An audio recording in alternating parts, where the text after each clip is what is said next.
Wise news, খবরের সত্যাসত্য 24 ঘন্টা। আবারও টলিপাড়ায় নক্ষত্র পতন। সকলের মায়া কাটিয়ে পরলোকে চলে গেলেন অভিনেতা পার্থসারথী। মৃত্যুকালীন তার বয়স হয়েছিল 68 বছর।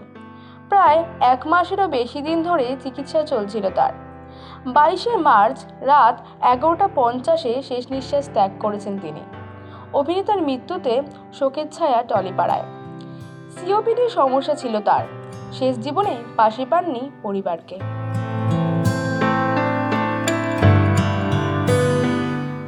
অভিনেতার মৃত্যুর পর আর্টিস্ট ফোরাম শোক জ্ঞাপন করে এক প্রেস বিজ্ঞপ্তি প্রকাশ করেছে।